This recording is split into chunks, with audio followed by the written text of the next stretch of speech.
Bismillahirrohmanirrohim. Siratuhu va da'vatuhu fil Qur'ani. Qur'ondagi Iso alayhisalomning sirati va u kishining da'vati.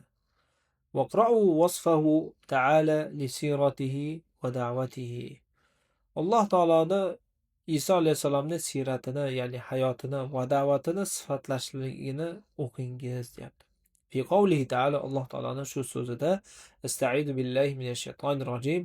Qala inni abdullohi ataniyal kitaba va ja'alani nabiyya. Iso alayhisalom aytdiki, men Alloh taoloning bandasiman va menga kitobni, ya'ni Injilni ato etdi, berdi. Va ja'alani nabiyya, va meni payg'ambar qildi. Va ja'alani mubarakan aynama kuntu, va qayerda bo'lsam ham meni barokatli qildi. Va usoni bis solati va zakati ma dumtu hayya. Modomiki tirik ekanman, Alloh taolo meni namozga va zakotga buyurdi. Va barran bi validati va lam yaj'alni jabbaran shaqiyya.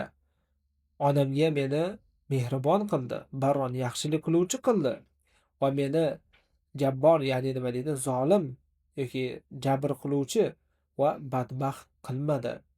Vassalamu alayya yawma wulidtu va yawma amutu va yawma ub'athu hayya. Va menga tug'ilgan kunimda, vafot etadigan kunda va qayta tiriladigan kunda ham salomatlik, tinchlik bo'lsin dedi. Ya'ni shunaqa bo'ladi dedi.